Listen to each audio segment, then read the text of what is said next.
In this video, I'm gonna be showing you the exact way to post in multiple groups at once on Facebook. So go to your Facebook and now to publish a post to multiple groups at once. First of all, we have to create the post in our page or profile. So I'm just going to my profile and I'm searching for a old post to share to multiple groups. If you want to create a new post, just go ahead and create a new post. Okay, now find out the post, which post you want to share to multiple groups at once. Just tap on the share at the bottom of the post, and here you have to slide and select group. And now here you will find all of your groups.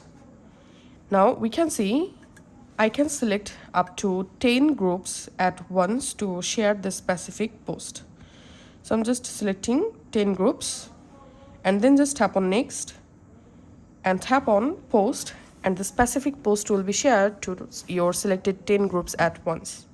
So just go ahead and do these same things to post or share the same post to another 10 groups. Thanks for watching.